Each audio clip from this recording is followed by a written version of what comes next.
In this video, we'll be changing the battery in a Volkswagen Jetta key fob. One thing to note, there are two versions, two different devices that look almost exactly the same as this. And the way you can tell them apart is this one has the indicator light up in the top right, and there's another one that has the indicator light down here. And while they look almost exactly the same, the way we open them is different. So if you have either the 3 button, the 4 button, doesn't matter. If you have the indicator light up in the top right corner, you can follow along with this video. If you have the other one, check the link in the description. We have another video for that device.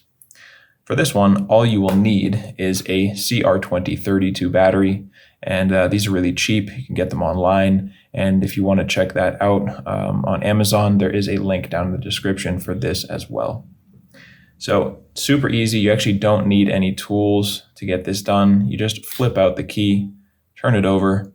On the back, we're going to be removing this back section of plastic. So just hold on the top, as this part will not be moving. And then look in here where the key just was. You're going to push up on this lip with your thumb. So you're holding, you just kind of get it, and you apply pressure up, and it will click right off.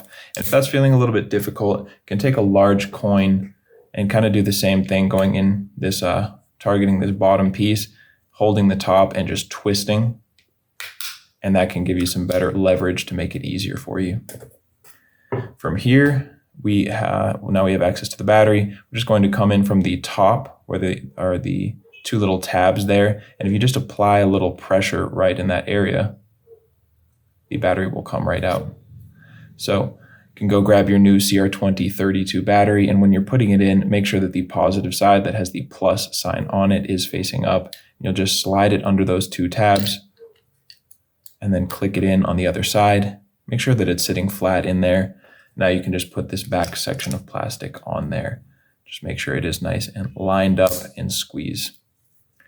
And if you want to verify that you did everything correctly, you can make sure that that light is coming on when you press one of the buttons. If this video helped you out, you can go ahead and drop us a like or a comment. And if you ever need help with another one of your key fobs, we have you covered here on this YouTube channel, as well as over at our website, FobBattery.com.